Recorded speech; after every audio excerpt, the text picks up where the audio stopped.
Yeah. You already know. Scapa Kappa. Young millionaires. The general. Okay, I wake up every day, I'm feeling good, I'm feeling great. Every day I'm getting paid, man, this life is going great. I just wanna celebrate, I made it in and out of state. $1 million in the case, I got it hidden somewhere safe. I multiply all my millions and really I am extremely wealthy. I distributed my millions with my family. This is just the beginning, I purchased a Lamborghini. Driving around the city, believe me, you haven't seen me. Made it through all the struggle, defeated all of my rivals. I was never entitled, I had to fight for survival. Man, this life is amazing, it's crazy the way we made it. Now I'm living my dreams and I'm burning, just getting started.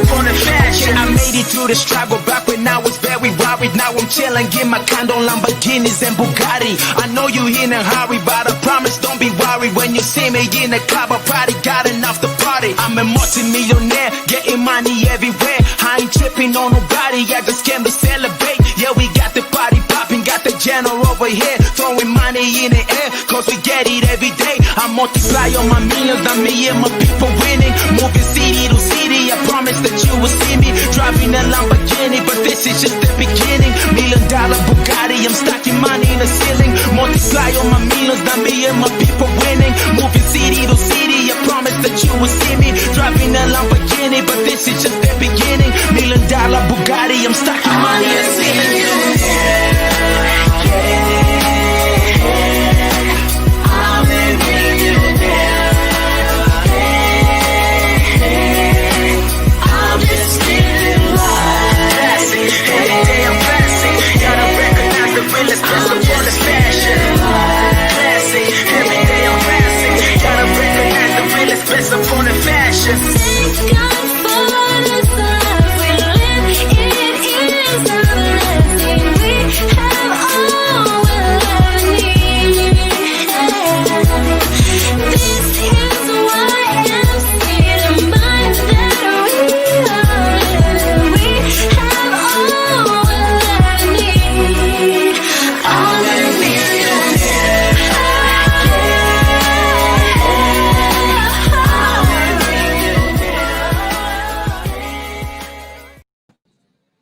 What's up, guys? The Truth Podcast, live from the grill on San Mateo. You got the General here. We got Big John. We got Winston. We got Nikki G. And most important, we got Philly here, man. Phil gave us a little scare, but we're blessed to have him and glad his procedure went well. And we wouldn't be able to have this podcast if it wasn't for the big Phil. So come out and support the grill on San Mateo. Come out, guys. Let's support our local businesses and the people that are making differences. What's up, guys? How was your New Year's? Was good. Quiet. Didn't get crazy this year, so it's good and bad, I guess. Depending on the type of person you are. What about you guys? Quiet too, probably? I hung out with just my same COVID group, so there was all of total of 5 people, but still we filled up the room pretty good. So yeah, it was fun. Good. It just so it was a good time. So. Yeah, my mom was like, "What do you guys want?" I was like, "Anything but pasoli and tamales." I've been eating that since the week before Christmas, and like almost the week after Christmas. So I was like, I just ordered pizza or something. I got one, my dog. There you go. See, the ride or die, huh? Yes, it was good. Yeah, the ride or die. Yep. What do we got today? So, guys, I'm really excited today's podcast. I'm always excited. But what inspired this is I had a friend reach out to me about wanting me to help out and try to get somebody a job and stuff. And one of the things that came to my mind when I was thinking about this, right, is how many times I get hit up just for like the simple shit in life, right? And I really, what I've learned in my life today at 2021 is that I really just tell you exactly what I can and can't do. Just done. Clear expectations. Very clear expectations, right? But I want to share something. Watch. and this is going to be the first subset of the podcast today. The book of Proverbs talks about not being able to motivate the ungrateful, for you will wreck your life trying to encourage the unwilling. Mm-hmm. It says it for you right there. Yeah. How many times are we out there and it's you got that one person we talk about that's always having a bad day or a bad time or this, and you're trying to motivate them. The key factor is we're not here to motivate. Right. Right? And what I mean by we're not here to motivate, it's the unwilling. So if you're unwilling to make changes in your life and move forward on anything, then why the hell am I going to try to do anything for you? Yeah. Yeah. Right? No, I get that. So I always talk about, we talk about this and we talk about how even our relationship started and how you were just on me, right? 6 months, almost a year. Talked about that. And then you know what? Finally say, okay, this is the value. So when I really thought about this, and this is not a dig against my friend, but I'm like, what the hell would I want to go out there and see and get somebody motivated and say, well, they don't have any job skills. Well, they do. And they want to get out there. And I'm like, what are they going to do? I mean, there's job posts all over the place that I see. Right. You go down to the place I like to go down and where we get those burritos. What's it called in the morning? Golden Pride. They're like hiring $12 an hour. There's a lot of places, that show they're hiring. And so when you want the CEO of Harmonics to figure out your life, that's a bad deal, baby. Right? Yeah, and it's one of those things. It was funny. I was having this conversation with someone the other day, and now that people are seeing me produce on my own team, people are reaching out like, oh, we want to learn from you. We want to work for you. And I'm like, okay, well, I appreciate you reaching out, but to what level have you already, I don't know what the word I'm looking for, I guess already prepared yourself to be in my realm, right? In other words, what milestones have you crossed? Yeah, exactly. And I'll get some people like now I'm helping. There's 2 people right now that I'm helping go through the process because they're like, hey, I'm already enrolled. My test is next week. What do I need to do? And I'm like, thank you. You've already taken the steps to now be prepared to reach out to me. And that's what I like is people taking initiative because that was the same thing I did. I told Joe, hey, I passed my test, I'm ready to go. And it wasn't like, oh, well, I'm thinking about going to get my real estate license, but I don't really know yet, but can I work for you? And it's like, well, how can you work for me if you're not licensed? Yeah. You know what I mean? Or how do you even know you want to do this? So what I can appreciate, and it ties into what you're saying, is because someone's already taking the steps necessary to evolve and get to that level. And you say it all the time. You can't take, like a C team player if they've never even played varsity or Division I college. You know what I mean? Yeah, and you get into me. I call I'm the Belichick when it comes to business in my world in this city. And what I say is, you better have already gone through the combines and you've already put the time and you've already gone pro. There's a certain expectation. Fundamentals funny. At least. The fundamentals. And are you going to be able to work hard, right? Do you have that in place? But the woe is me shit, when that's stuck to my mind right there, think about that. The unwilling can wreck your life. Oh, yeah. It's a good one. I'm about That's to like running on a hamster wheel, basically. I'm putting this on the wall at Harmonics. The unwilling can wreck your life. Think about that. Yeah. So you got family members that don't want to do shit. They're doing bad. Maybe they're on drugs and they're unwilling, and you're continuously putting effort. Or pulling their weight. But imagine you're pumping all these resources and you wake up one day and the person was never willing to cut the drug habit or just change their lives, but you just literally wasted all your resources. Can you imagine John wasting his resources if his son didn't want to play football and he's spending all his money in all his camps and he doesn't take the initiative? Yeah. It would be wrecking his life. Yeah. Think about that. Your life would be wrecking in front of you. And so, Nikki G, you've tasted this on your own. All these unwilling people not wanting to do shit, and you're there trying to motivate, but all you're doing is wrecking your life because you're not making money at it. It was like carrying a bunch of bags full of rocks and putting them in my boat. Yep. How powerful that, that's what I think that ultimately, hey, but you said Joe, shout out to Joe, man, for kicking ass, top freaking just destroying it.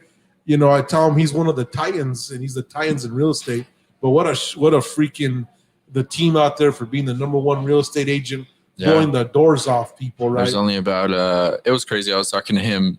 I didn't want to call him late last night after his post, but I called him earlier today and we stayed talking for about a half hour.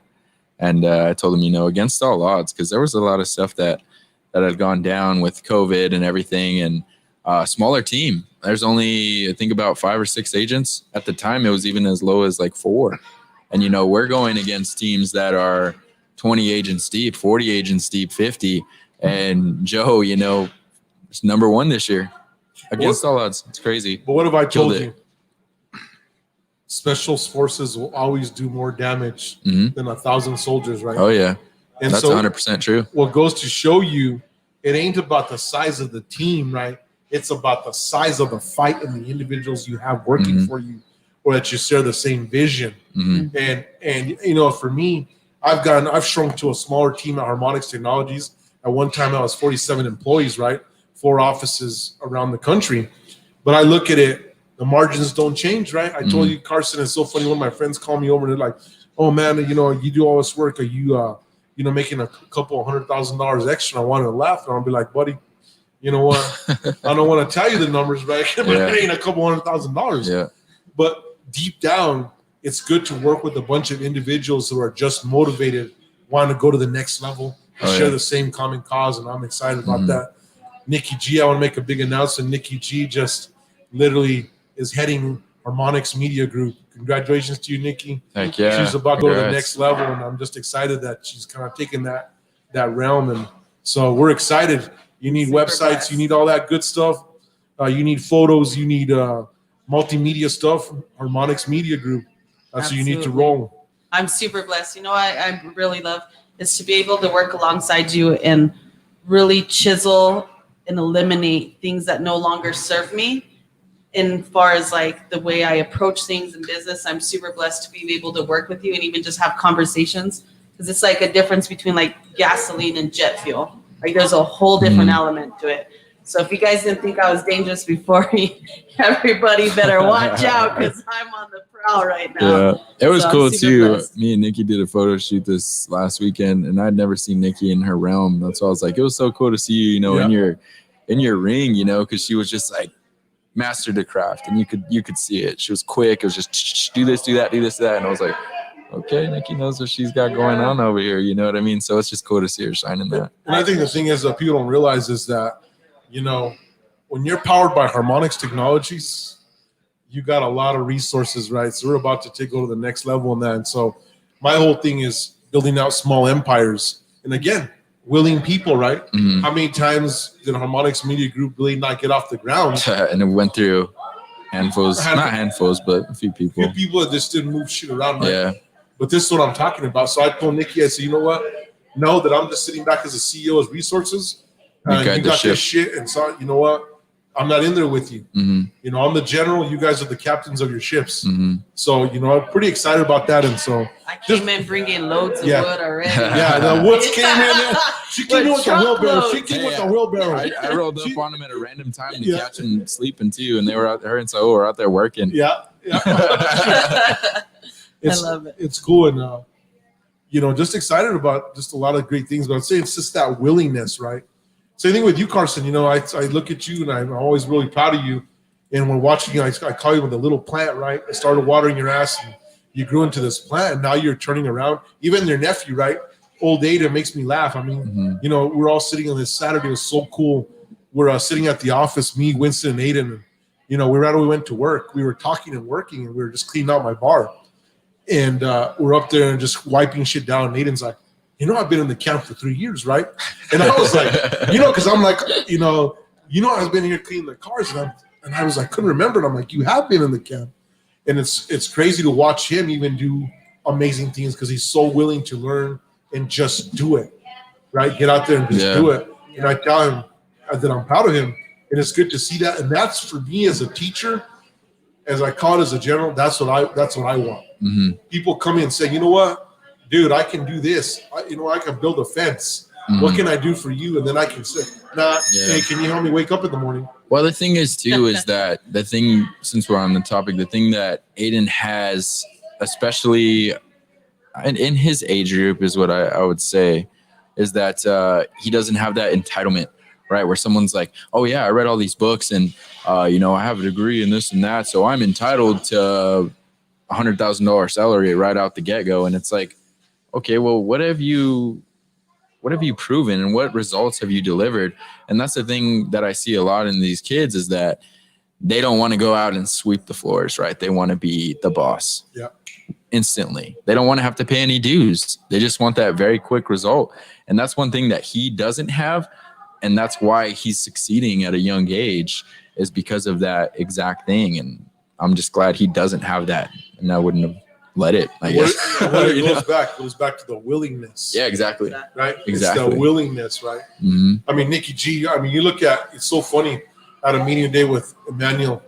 He's and I was one of the top engineers. And I was telling him, when you roll into harmonics, he took some time off. I said, when you roll into harmonics, you don't recognize it. Nikki G, Saul have gone in there and just torn it up. Last night, working the door systems. And Nikki G's like, we're going to continue working, General. We'll do it tomorrow, right? Because I could get crazy and we'll be there till 3 a.m. I was ready. But the thing is, if you look at the facilities, it's like a complete different animal, right? Absolutely. Organization, like it was just there. Those are willing people. But guess what? Do you think I went out there and said, get this shit cleaned up? No. They just did it. On their own. That's being proactive. Right? And that's that whole thing. But how many times have I been drilling my fucking mind trying to get people to do shit and they don't get it? Mm-hmm. It's just wrecking my life. And that's what's so strong about this proverb, is that it's wrecking my peace. It's wrecking my health, believe it or not, because if you get pissed off. Yeah. If your mind isn't right, the health body follows. Right. And so ultimately, that's what I'm talking about. We can just play this into our lives and saying, it's even in relationships, right? Are you having someone there, as my grandfather used to say, be very careful who you bring in your life, because you could be shoveling in the money and your wife or partner could be shoveling with a spoon. And if they shovel all day with the spoon, they'll outdo you with the shovel that you're bringing in once a day. Right? And that's what I'm talking. It's just like you have to work in sequence, right? Right. You have to work in sequence. I'm a watch connoisseur, right? And I've got to own a lot of watches. And so I never used to know why certain watches are a certain deal. But when you start to wind a watch, there's certain watches that actually don't have like any give. When you start to resistance, you wind them, they're just so free. And one of the watches that comes to my mind is the AP. It like has zero resistance. When you start winding it, it just like flows through. It's crazy. Versus some watches you feel, right? And that's in life. And so if there's something great and the gears are all built correctly, your life and your forward, who you're dealing with, should be like that AP watch mechanism, just really free flow.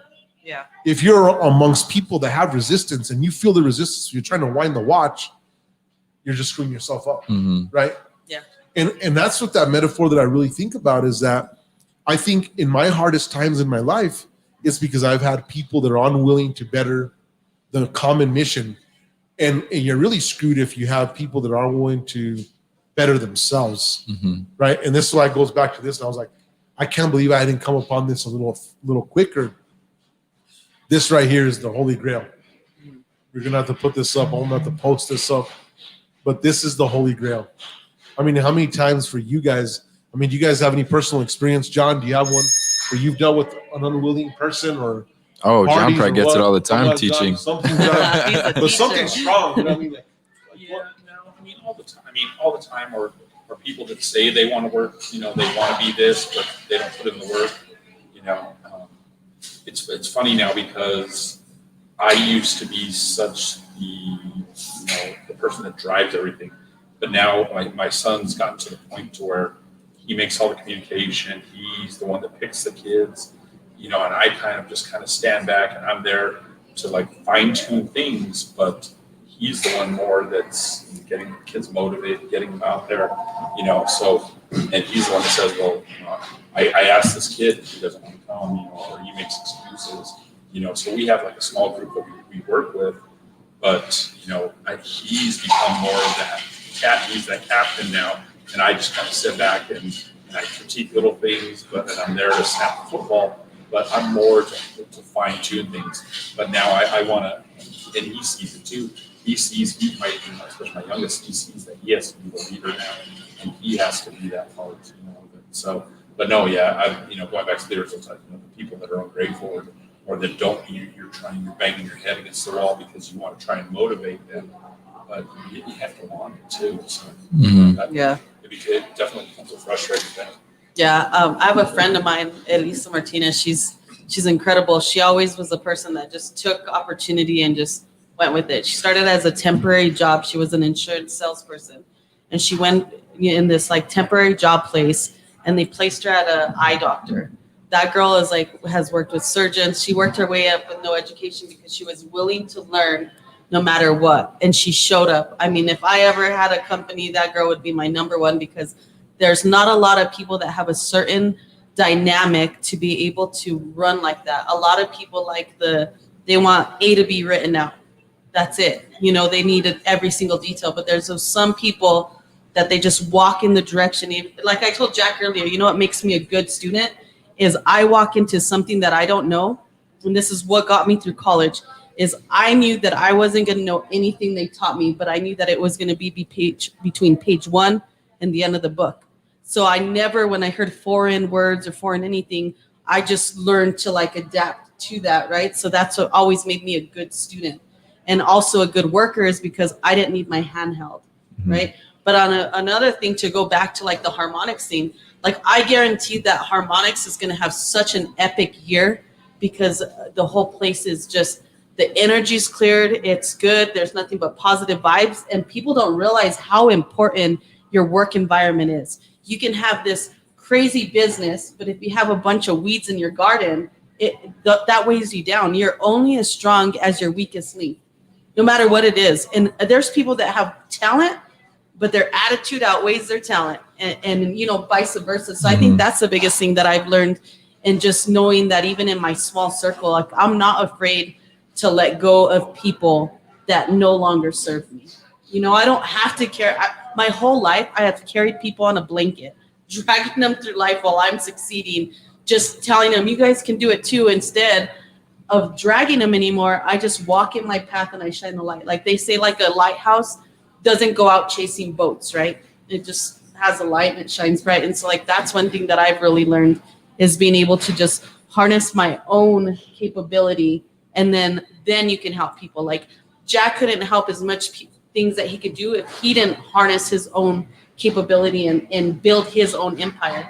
It's like when I met you, I had a boat with holes, and I was just trying to carry so many people in my boat. Well, that's huge. I mean, that's something we talk about all the time too, is that how are you going to go out and help people when you're not even at that level yourself either, But I think the one thing about it is, I think sometimes when you feel destitute, and I think a lot of individuals find themselves as, they actually feel they're trying to help somebody to make themselves feel better, but their lives are all fucked up to begin with.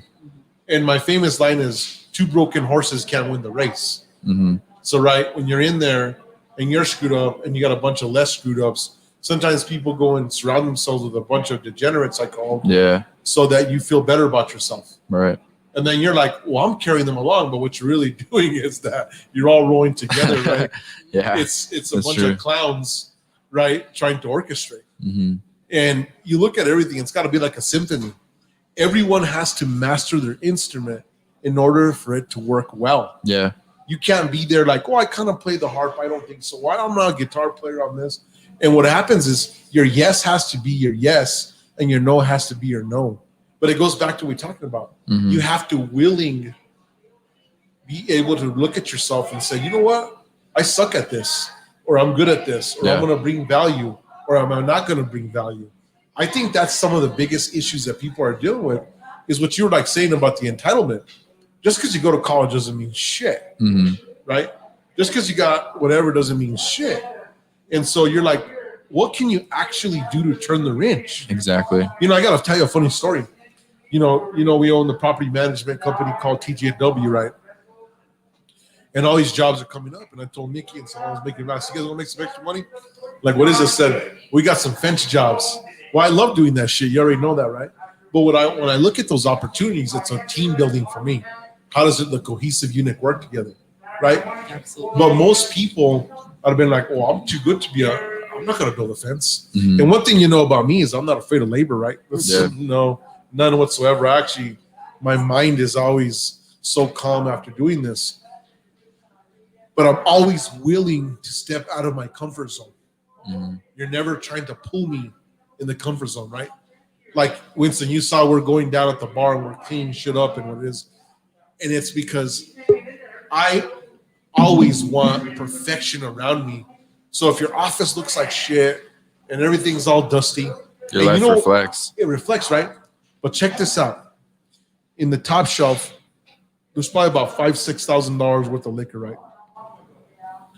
How dusty did that look when we washed it? The before and after. Oh yeah. It was crazy. And the crazy thing is you couldn't really notice how it looks before until it was perfect. And we're like, holy shit, that thing looks good now. You know what I mean? But it looked good before from what we thought. Yeah, from what we thought. You know, and that's the thing. And that's a perfect analogy. I'm actually glad you brought that up, is because conformity can creep up on you so quietly and you almost won't even recognize it until someone is there to say, or until you see that refined product, right? Or even creating bad habits. Sometimes you don't even know it until it gets out of control, because if that one little thing affected the floors and then the cars, and then it starts affecting the house, and then it starts affecting the way you're putting work out, and then it starts affecting harmonics as a whole, which is then affecting your lifestyle. It just then becomes a snowball effect that people don't really understand, that something so small can slowly creep up to be something so huge. And you know what the crazy part of Winston is? Like, people like to use the snowball effect, right? And we look at that, and that's how we actually subatomically can see it. Mhm. But what's fucked up, it never is a snowball effect. You know what it really is? It's a ripple. They say that a ripple in the ocean starts and it just travels for miles before it becomes a tsunami. No way. A ripple. Never heard that. And you think of something called the butterfly effect, right? And so I wish we could see it like where you're, okay, the car, the fender's fucked up, and you don't fix that. Mhm. Then you're not changing the oil. That's kind of more of what they call the snowball effect. But life is more of the ripple effect. Is that what you're doing consciously is saying, you know what? I'm going to settle for mediocrity. So then you're like what you're talking about, right? The liquor cabin's fucked up. The floors are okay. Oh, it looks nice. And you settle for all this. And by the time you get down the path, you've now lowered and lowered and lowered and lowered and lowered your standard. And then something major comes in your life that could be life-changing. And you're so low to mediocrity, and you go and you marry the wrong guy or the wrong chick, and now your whole life's fucked, and you're getting divorced. And so, now that's a severe situation, right? Or you sign up for the wrong one because you're settled for mediocrity. Or even say you get an opportunity with someone, Yeah. and they say, do this job, and you do it mediocre. That was your one shot to land a big contract, a big sale, a big job, whatever the case Or may your be. big life. Yeah. And that's life-changing. The You know? ripple goes positive and negative. You know, that ripple could be Yeah, really, heck yeah. really strong in the good for, you know? Mhm. Like I always, you know, one of the sayings I always tell everybody is flow like water, Mhm. you know, is learning how to guide yourself like that. You know, don't fight the wave. That's what we talk about, resistance, all the time. But a lot of people don't realize that we're creating that ripple since the start. But what kind of ripple are we creating? Yeah. You know, and there's times where one of the most freeing things I ever learned is like, this moment will never exist again. And Nope. so when I hit times in my life where I'm like, oh, well, shit, I'm like, but wait, this moment will never exist again. Therefore, like, this is my chance to change the course of my ripple. Mhm. You know, That's why a famous quote I always like to say on this podcast is, life is not a rehearsal. The camera's always rolling. But you know what's funny? Word to Drake. There's a lot of those. There's a lot of those moments that, you know what, they're okay, not ever happening again. yeah. Oh yeah, but hey, sometimes it's good you went through that, because Yeah. And that's I have a couple clients right now, and I'll kind of steer it, but it's the same topic, that the real estate market, for all that doesn't know, is totally crazy. Inventory's records low. Anything we're seeing under $300,000 getting multiple offers selling in a day. So I have a client right now, and we were in offers. We just lost our third property today, and this offer I wrote to stump everything, right? And we get a call. We still lost it. Couldn't believe it. And I'm like, I got to call my clients and tell them, you know, the bad news, because they wanted this house. So I basically had the conversation and said, look, what's meant to be will be. All that we have to make sure that we continue to do is our due diligence, being fast, making sure we're writing these things as strong as possible, And what's meant to happen is going to happen. You're going to get into the right one. And sometimes you look back and say, you know, I told them, I said, you may have thought these were the perfect houses, but then the next one that hits tomorrow, you're going to be like, holy shit. Yep. We're so glad we ended up with this one. And that's the Patience. same thing, you know, when certain things happen in our life, in that moment, we don't really understand why it's happening. And we feel like it's life ending. But when you look back, it's like, no, that kind of had to happen to make sure you're prepared for this.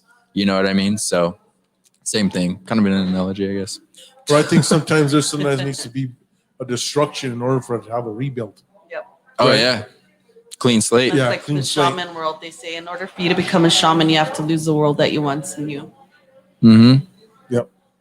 I've honestly have lived through my life using as heartbreaks, you know, just bad times were always monumental moments. Like when I had a heartbreak, yeah, you go through the motion, but those were the best times of my life. It navigated me to places that I never thought I While would looking be. back now, right? But when in the you're going moment, you're through like, it, you don't know. why? You know, like what's happening? Why did this happen? Exactly. It's the worst thing ever. And then like a couple years back, you're like, oh, that's why that makes happened. sense. Yeah. Makes sense.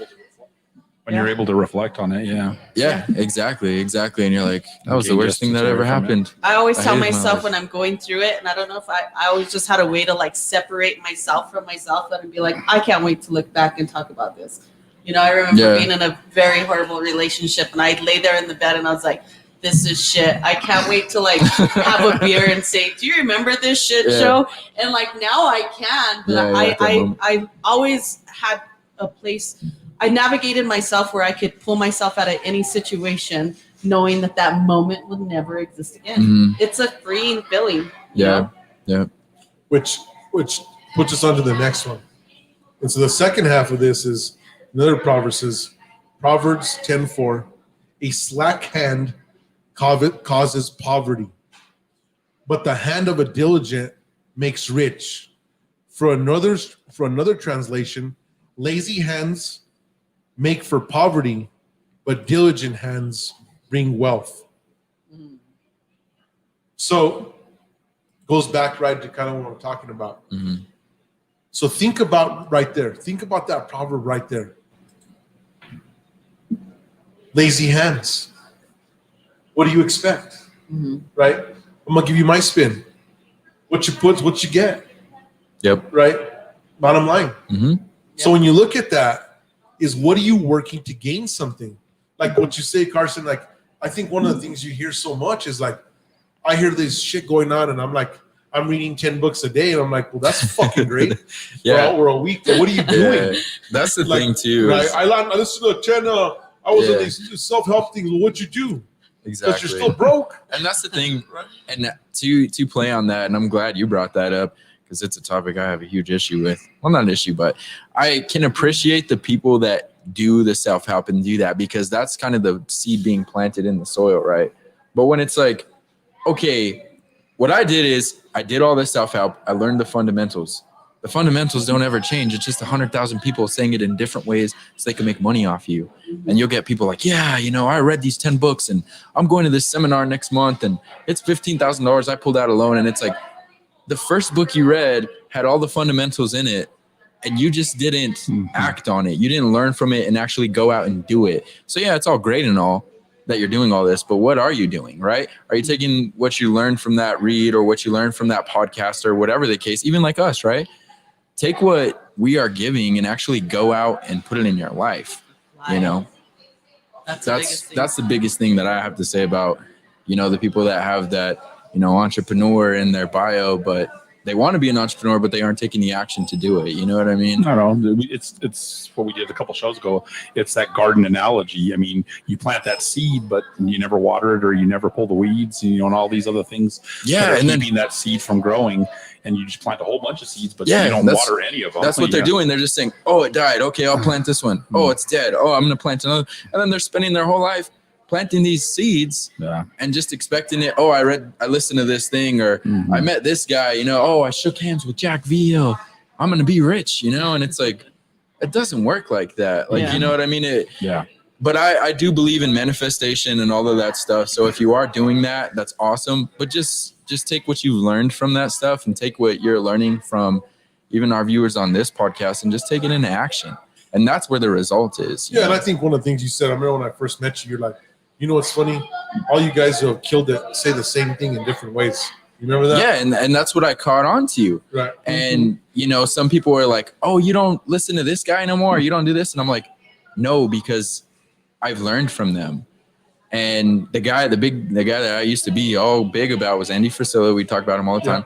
And he ended a podcast. It was called the MFCEO Project. He ended it and said, I'm ending this because if you already haven't learned what I taught, I don't know what else to tell you. And that's 100% true. And when I would listen to him and then I'd talk to Manny Koshman and then I'd do the Robert Kiyosaki and then you listen to Jim Rohn and all these guys and then you listen to Jack and it's like, that's what I told him. I said, you guys all say the same thing.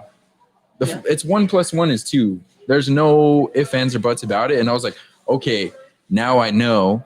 And now it's time to do, you know, learn and then do. And that's what it is. And most people are just saying, oh, we want to learn, but we don't want to do. Same thing when you get someone who's going for their doctorate and whatever. And it's like, okay, well, are you out actually practicing what you learned? Or are you just putting your degree on the wall and saying how badass I am? It's like, well, okay, that's a huge accomplishment. So for anyone that has it, hats off to you because I couldn't do it. But are you taking what you learned from that schooling and putting it in action? Yeah. When I was 18, when I first got introduced to like self-help and law of attraction, I had a best friend of mine at the time, and she got introduced to it the same night. So a friend of mine who passed away, she handed me a burnt DVD that was a secret, and she's like, Nikki, watch this, will change your life. I watched that thing 5 times that night. First time I was like, there's no way. Second time I was pissed that no one told me this, right?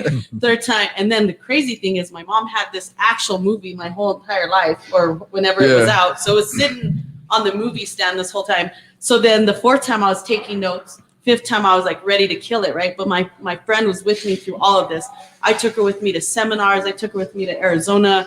She got fed the same information as me. She's seen my results. She's seen me make moves and apply, right? Mm-hmm. She's a heroin addict right now and just lost, right? Then you take my friend Tasha. I told her one thing. I taught her one thing. And this girl went on her own journey. She applied it. She multiplied it. And she continued learning and doing it. Right now, she is just killing it in her life. And it's because the difference was between Net had more information and this girl got a little and she just ran with it, right? And so it doesn't matter. And in law of attraction, a lot of people think, you know, if I write these visions boards and I do all this stuff, but if you never leave your house or you never actually put in the action, something that I heard the other day that reminded me of Jack is, it was saying, it was this guy interviewing, it was a podcast and he was talking about like, okay, if you want this lifestyle, just say, you know, whatever, this person that you're following, that's the results. But are you willing to do what they did to get there? Are you willing to get up and do what you don't want to do? Are you willing to do that? Yeah, pull back the curtain and take a look at what really happens. So the information floats and it's there. It's all over the place. It's more accessible. We don't have to go buy a book. You can tell someone, I mean, they already do. There's people saying how to be successful and it's free, right? Exactly. So it's free. Go on YouTube, look it up. People will tell you what you need to do. We're doing it for free here. But only the 1% actually takes action on it. And that's why the 1% is the most successful. And that's being at whatever it is, right? Whether it's not always about just money. But the best thing that I always like and that sticks with me is people will pay monthly for a gym membership. So you're paying for it, but you still have to go work out. You still have to diet. You still have to do cardio. Just because you're paying for a gym membership doesn't mean you're going to lose weight. And that's why I love hitting the gym is because it relates so much to life in general. And that's exactly what it is. What you put in, you're going to get out, baby. Exactly. And that boils down to that. And it's the same thing. You know what I mean? We're in the podcast, arguably, we have the same formula and we say it in different ways just to get through to certain people who are different learners, right? Or understand things differently. And the will is there. I always would tell you that. Remember, I'm like, are you serious? Like, I've heard this over and over.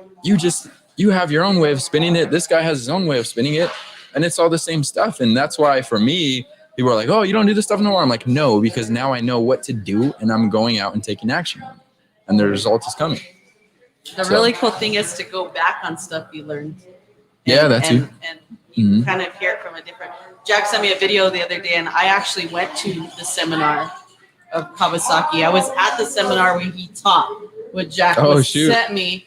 And I remember taking notes because I used to be obsessed with taking notes. But when Jack resent it to me, right, I'm at a different conscious level. I was like, oh shit, like why didn't I get it the way I did there? And it's just kind of funny. But to me, it's all about resonating, you know, like I learned. Yeah, I'm it's kind what, of a it's what sinks in. yeah. Because like we've said on podcasts before, me and John had a good conversation. My mom would tell me certain things that Jack tells me now or that someone else told me. And it's barely like I had to hear it from someone else rather than my mom, you know, or like different things like that. I'm sure John probably gets it with your boy too. You're like, oh, do this. And he's like, you don't know what you're talking about. And then some scout comes up and tells him, and he's like, oh, you're right. I do remember that. His mom told me one time, I was telling him that, but he never listened to it. And I was laughing at that one. Yeah. When Aiden was in the 8th grade, the head coach and I, you know, he's a former UNM player, and he would let me have carte blanche with the offense. And I know that kind of got at him because he sort of said, well, here's this guy that knows a lot more than me. You know, I'm going to let him go.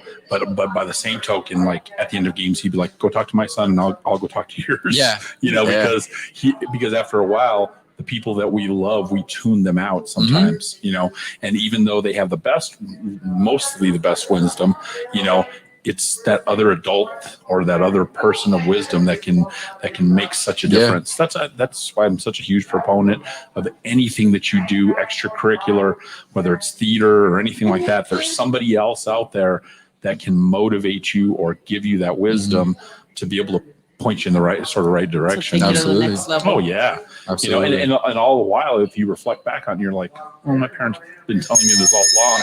But I think that's just human nature for an adolescent to tune out their parents. If you're lucky, John, because there's a lot of cases where I've seen some really stupid advice come from parents to kids, right? Oh no. And you're like, what the fuck was that? Yeah, no doubt. And a lot of it is not even because it's their fault, but a lot of it comes from a relationship perspective. You don't know how many times I've heard from young guys where, you know, that they're getting advice from their parents about some stupid shit like, oh, go do this now. And you're like, dude, that's a big sign up right there. Don't mean having kids early, it's going to be a disaster. Oh, don't worry, I got you covered. And those what I'm saying is like sometimes the information that you're getting internally doesn't make sense. So if it doesn't match up, look at the result, right? If you're looking at your parents and everything looks squirgly, you got to fucking look for external, right? And I think that ultimately that's where I was able to sit down in my life and I was like, well, you know what? I need to seek out people that can really get me to where I'm at. Yeah. And sometimes a lot of people deal with where their parents are actually their enemies and they're kind of narcissistic and they don't actually want them to surpass them. And it just becomes something pretty crazy. So, you know, there's a book out there that I really like. It's called Toxic Parents. Right. And that book is so powerful because it really shows you like how narcissistic someone could be in there and to brainwash you. And that's what I'm talking about is sometimes we could be sleeping with the enemy. Oh, yeah. You know what I'm trying to tell you? And 100%. That doesn't matter who it is. And that goes for anyone, friends, anything, whatever the case may be. Right. They're like, yeah, do it. And then you're like, oh, I did this today. And they're like pissed off, you know. And like, Or you know, it comes down to the point where, in my perspective, what I've done is I've had a lot of envy and jealousy from family members, friends, this, that, as I was coming up in the game, but it really didn't matter. I always tell people my famous line is, you can never choose your family, right? But you can choose your friends. Oh, yeah. And you're gonna spend That's more time. That's why mine is very few. So, right? And so, but the other thing is you also don't got to put up with the shit of your family either. And that's where I come from. Yeah. I don't have that blood, sticker, and water bullshit. If you're not bringing me a value, you're out. Right? Not a negative, it just, period. I don't play the whole bullshit dynamic of, back and forth. It just doesn't make any sense. Right. Oh, I get that. Yeah, you got to keep them at bay, right? Yeah. Yeah, you have to, because then it turns into something big. And then once it starts affecting your life or anyone around you, even if you're the person being that individual, you kind of have to look at yourself. And what I say, and it's your famous saying, right? Worry about what do you say? Worry about my kitchen table, or what is it? So you can only worry about your kitchen table. Yeah. And take care of your kitchen table. That's one thing that within 2020, I guess, has helped me a lot. Because before I'd be like, oh yeah, you know, I want to inspire and I want to do this and I want to do that. And I was like almost so focused on doing that instead of just say, okay, get to my goal and only look at this. And now things are like starting to just flow. It's crazy. And Less just making that slight, distractions. yeah, exactly. And making that slight change made a big difference Yeah. for me. You know, so, Family or friends, I say unfuckable. yeah. Don't matter across the board. You know, it's crazy. Like, you know, in COVID time in 2020, there was so many excuses and people were like, how you doing? And someone told me the other day, it says, every time I talk to you, you're killing it. The world could be ending. And you're like, I'm fucking killing it. And so the thing is, I look at what I accomplished in 2020, just even to the new project, right? And so I want to put together, Nick, you're going to put together a slideshow, the best of 2020 of all the accomplishments that we're able to do, right? That's And good. move on. I'm just so excited about the Gen Den Part 2 and what that is about. But, well, everybody was over there whipping and wilding that the world's going to crash. And, you know, they were buying toilet paper. I was buying stocks. You know, they're talking about bullshit I'm building. Oh, there's no materials I'm building. You know, and I'm sitting there and I'm like, I don't tune into the stupidity, Yeah, right? I don't tune into the stupidity. you got to flow with it I just stick with it, no matter what it is. for sure. Because the negative, I read this Warren Buffett quote. He says, you know what? If you can't stomach the market going up and down, like me and Cam, we're doing this, and he calls me and says, Mark, I You said, don't Cam, deserve to be in it. don't deserve to be in it because you know what? You're wasting my time. Exactly. At the end of the day, if you're afraid to lose, don't come in, Hmm. right? Or even if you lose and you get pissed off, that's part of the game. It's part of the game. You know what I mean? You will fail and fail and fail and fail forward. Where attention goes, energy flows. Yeah. And some people say, they're like, yeah, I love failure sometimes. Yeah, as long as they're learning from it in a way. And they're like, yeah, because that means I'm closer, or I'm learning more, or I'm advancing, or I learned certain things. And then I look back at 2020 and I'm like, holy shit, I left the number one producing real estate team where I was the director of sales and basically started from scratch and started my own brand, my own company, my own team. And, you know, we've had multi-million dollars just in closings already, and probably have about 5 deals in escrow right now. So I'm like, against all that too, like, holy shit. I don't know what I was thinking. And I was just like, I'm just going to do it. And I didn't care about COVID. I didn't care what was going to happen. I was like, now's the time. And even me and Joe had the conversation. He's like, I think now's the time. And I was like, all right, well, we're going to go for it. And it worked, you know? And that's why I'm a big believer in believe in what you're doing. Because the second you launch something, you're like, oh, I don't really know. What if this, what if that, what if this, what if that? You manifest that into reality, and then it goes to shit. Look, and I'm going to go back to what I read you earlier, right? And this is what I love. The slack hand, right? The slack hand causes poverty. But a diligent hand brings wealth. That is, if you want to break it down right there, that was a diligent hand. No matter what the fuck COVID, no excuses, no nothing. It just did it. Mm-hmm. You look at the story of the park that I share with you guys on multiple episodes of when a guy who's an expert says, I don't think we should plant because we might waste the seed. And I said, well, how much is a seed? And he's like, oh, seed's going to be about $90 and $150 to do it. And so I'm sitting there and I'm thinking, that's a $240 experiment. Who gives a shit? Yeah. And so we planted it late. But what it caused the seed to do, because it was so late, the seed became so strong because it had to grow the roots stronger than what it normally would do. Then the next year, there's a fucking drought. And so I wouldn't have been able to plant. And so I would have been 2 years, but I planted seed that actually became stronger because it was so cold. And it went to dormant, and so it became a super seed. Mm-hmm. And you know what's so crazy? When you look down in the sky, people have called me. I have the greenest park in Corrales, dude, more than the fucking city park. Mm-hmm. But it's that whole city, it's that whole thing. I just move diligently to get what I need done. Yeah. There's no ever excuses. Right. It just I'm get a it done. super seed. Right. I like that. And for me, when you if you're doing your due diligence, like I said, and if something happens, it wasn't meant to be at that time. You remember when Because you're doing all you can do. You remember when I sat out of the fucking nowhere? I said I'm gonna redo the Mustang, and people were like, it was already done, right? Yeah. Pretty badass. I took it all apart. You remember that? Mhm. We're taking it apart. Well, you think about that. I just said I'm gonna do it. There's no, I'm talking about it. Once I do make a decision, I just move. And you And didn't that's the stop in biggest the middle factor. of it. No, it's That's done. yeah, you were like, oh, because that was a freaking thing that was testing you, because it Challenge. was like this came up, and he could have been like, hell with it, just crush the car. But he kept pushing. And one thing I'll give credit to my mom is she's always been like this, is she said, if you're going to do something and you want to do it, you better go all the way in and finish it.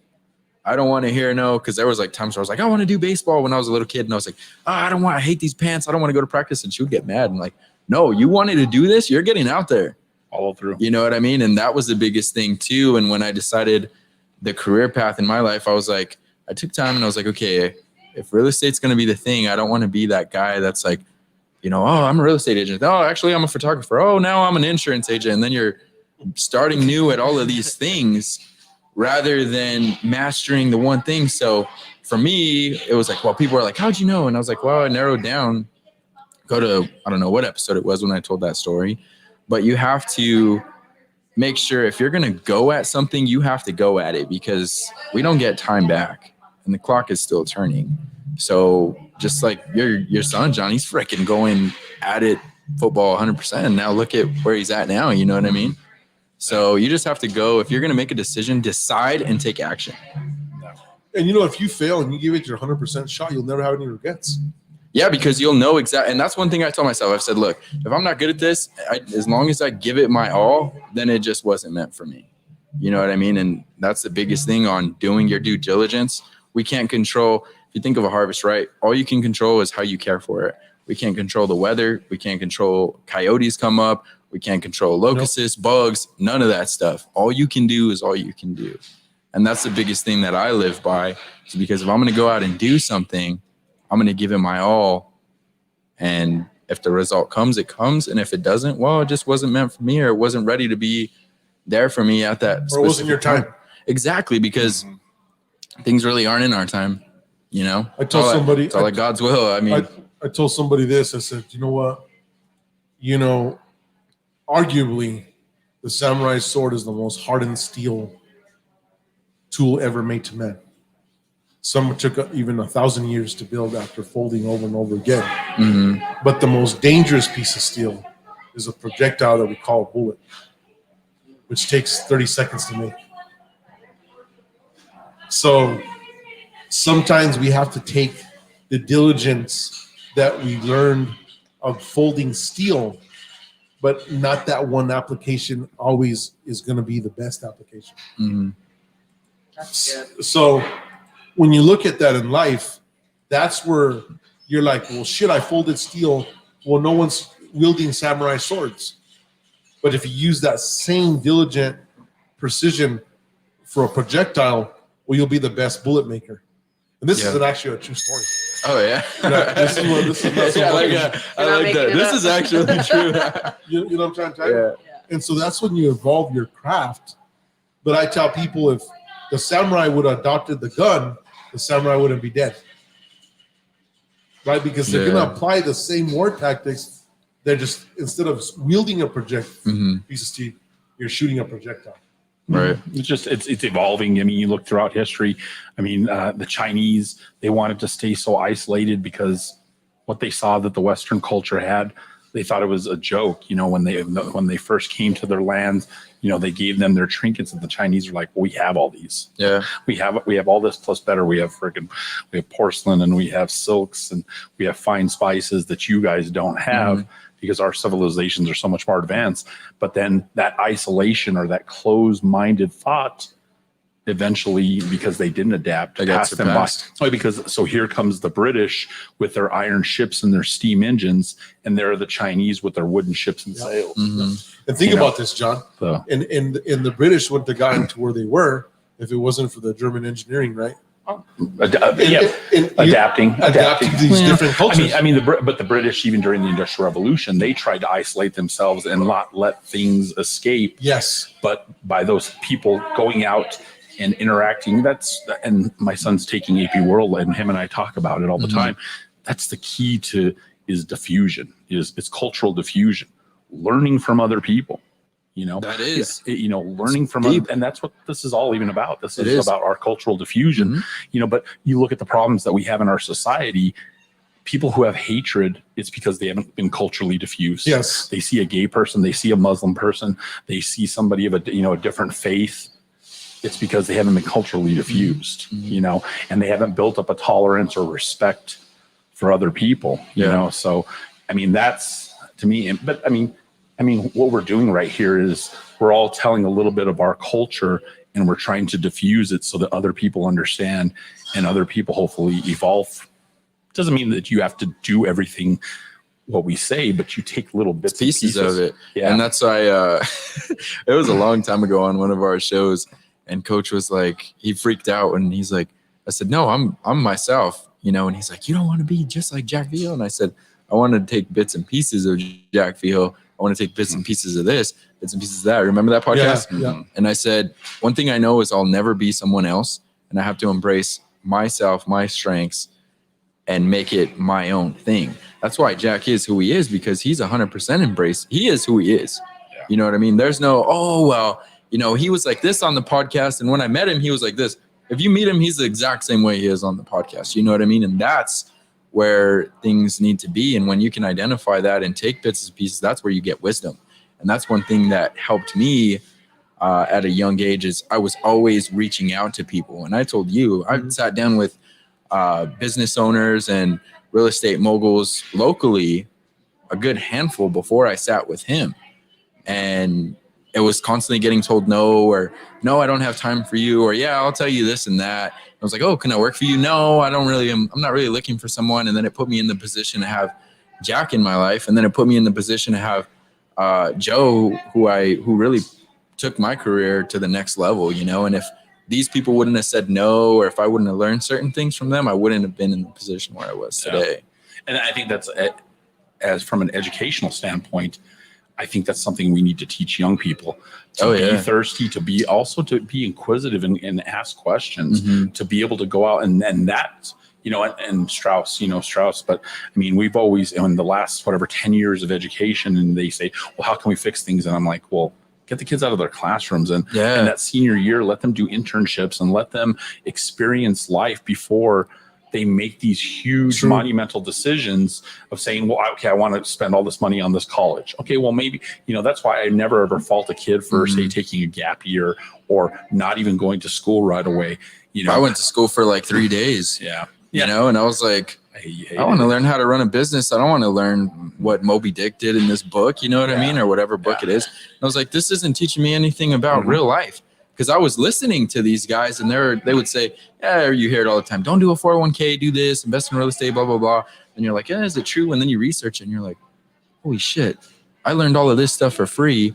I didn't have to pay a tuition. I didn't have to go sit in the class. I didn't have to do this nonsense stuff just to show I'm dedicated or I can apply myself to learn something. If I'm going to apply myself to learn something, it's going to benefit my life, you know, not just give me the fundamentals of how to create a skill or learn a craft. I had that, and it was just like, now I need to know what exactly I need to do and where to veer to get the most. And the caveat to that is, we always talk about this, is only applies if you're not going to join the sciences, right? Because you'll never get an engineering job without an engineering license. But that's exactly knowing that you're going into something and getting the most bang for your buck, and that's what I mean. But I knew I wasn't going to do that. But I tell you, like, a lot of guys come in my world with and they want to be like, I want to get into your thing. I'm like, are you a fucking engineer? Like, there's just no way, right? It's not going to happen. Like, you're not going to go and render electrical drawings if you're not an electrical engineer. It doesn't matter. The state's not going to allow you to go become a PE without going through that rail, right? And so I'm like, dude, sure, this is what you got to do if you're taking my path. Like, if you want to, and this is what I tell you, actually doing that, right?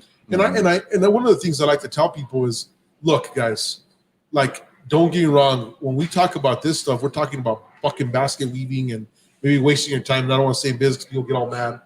But what I like to say is, look, if you go out there and become like the doc, or you come into engineering, or you're never gonna fucking have a job, and you're gonna make a shitload of money, right?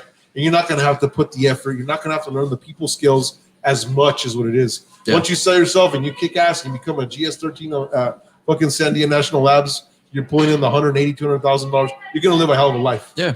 So if you don't have a personality and you can't do this, you're smart at mathematics, go to fucking school in the sciences and kick ass. It's knowing, and if you're willing to go through it, because I know people too that have, they're like, yeah, I want to be an engineer. They make a lot of money, and it's like, do you know what it takes? You know, and then they go through the schooling and they're like, hell with this, this sucks. I'm not doing this.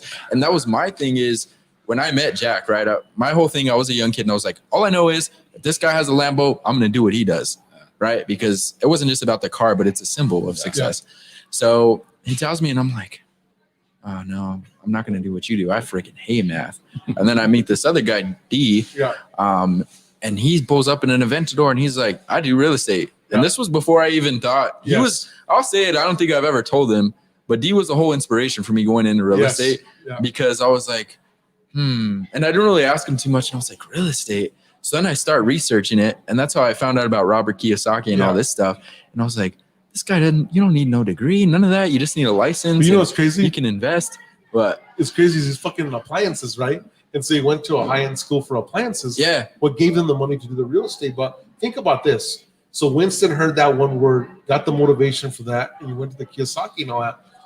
But think about the whole thing. He forgot to say the beginning part. Yeah. You just happen to get good at it, right? You know what I'm trying to say? So that big part was left out. Yeah, because his main thing is appliances. Yes, and that's what gave him the money to be able to invest to buy the commercial building. But how many people come into my world and say, I want to get into your world? And I'm like, dude, you have $500,000. And I'm not fucking around. They did a statistic, right? Back in my time, it was 150. The inflation now to be successful, you need about $350,000. Now you see these franchises coming and saying, you're worth $500,000. Get this tech company. Yeah. It is what it is. I don't make the fucking rules. Don't be mad at me. Yeah. But that's the thing too. You were in the right place at the right time, made the right decisions. I mean, and sometimes that's just kind of how life works. You know, if you are constantly prepared for something, the diligence, when what's the thing say? When preparation meets opportunity, that's when success is. When timing and preparation meet. Yeah, and it's just like magic. It's something we can't even really explain. That's just how. And sometimes it's just like, boom. But you gotta be ready, and you gotta strike in that window of opportunity. Exactly. Well, it's there. You're not there like, oh, could I think about it? You fucking strike, and it's gonna be scary, but you strike. Yeah. But a diligent hand, and that's why I like going back to Proverbs, right? Because it's gonna render wealth, and wealth is not always like you say material wealth, but it has that mental freedom. Today in my meeting, when I was talking to one of my guys, that says, "Do you understand that the big wealth that comes from harmonics is that we have time? There's no clocking, right? I don't give a shit.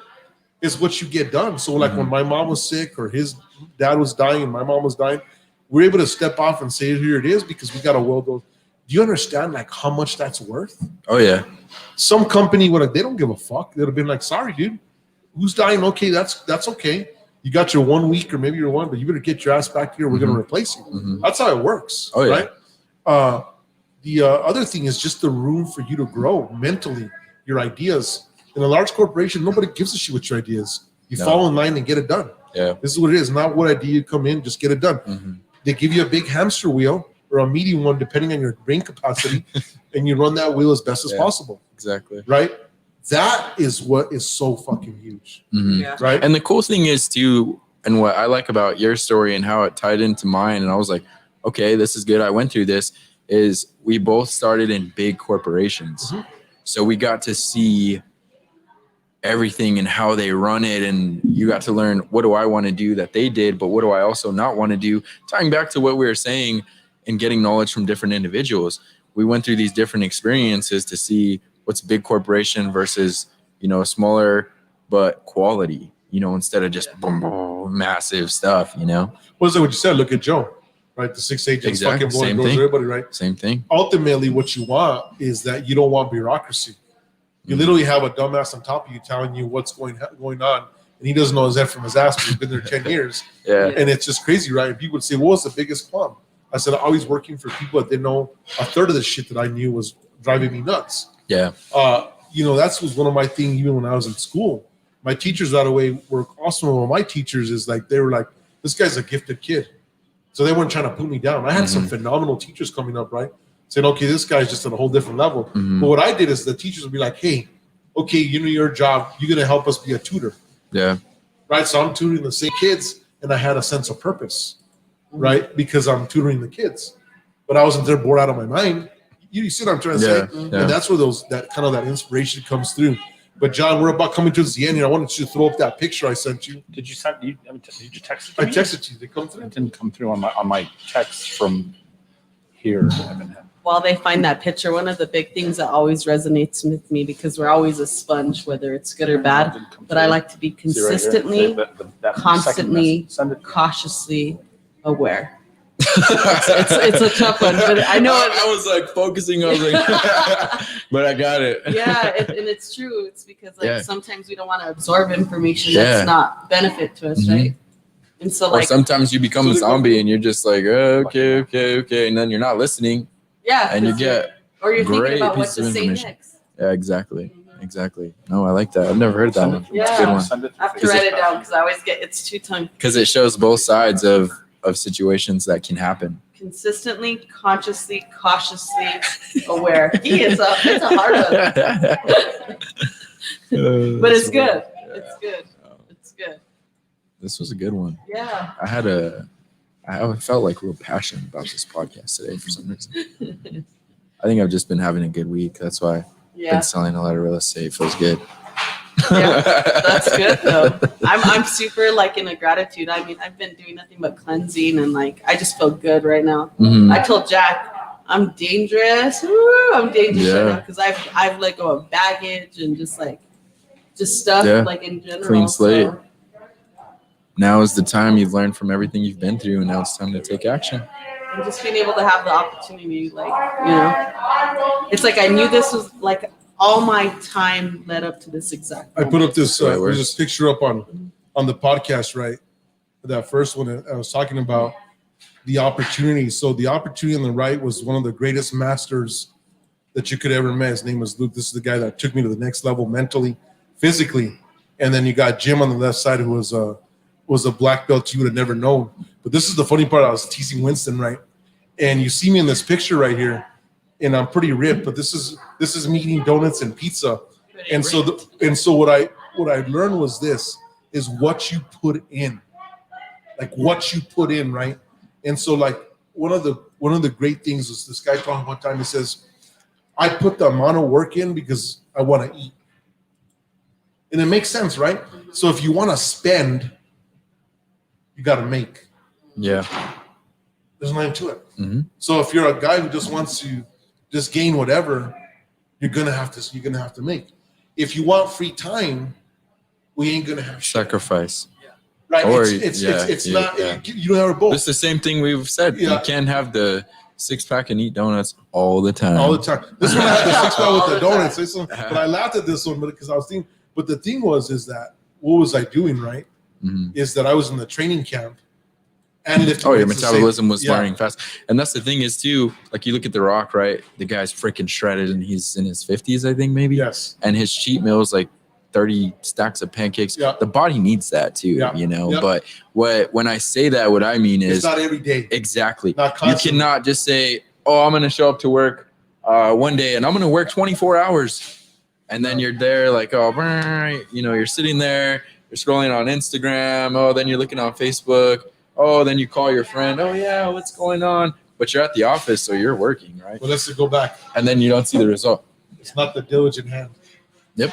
A diligent hand, a diligent mind, and a diligent process will get you wealth. Hmm. And that's either in the body, mind, or spirit. Yep. So we're going to end this, guys, with a diligent hand. Don't carry the dead weight. You saw what we talked about. What it was right there in Proverbs for you. I was like, holy smokes, I always should discover this. So I'm going to tell you right now, I have no intention of carrying any type of dead weight unless you haven't done anything. Yep. I've said this multiple times. I am not the business Jesus Christ. I promise you, I can't touch you and make you rich. You have to be able to put the work in. Hmm. And so you put the work in, you take the tips that I've told you in the podcast, and I'm pretty sure you'll do something about timing and opportunity, right? So just work your ass off, and there's no get rich quick gimmicks like I've said in the past. Nope. So we're out till next week. See you guys next week. Have a good one.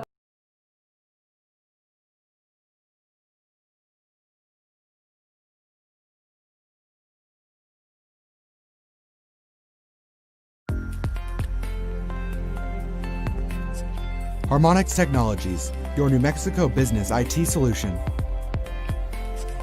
With incredible products that will fit your needs both big and small, and unmatched service, it's your vision delivered. Learn how we can help your business roar into action today. Harmonix Technologies, your New Mexico business IT solution.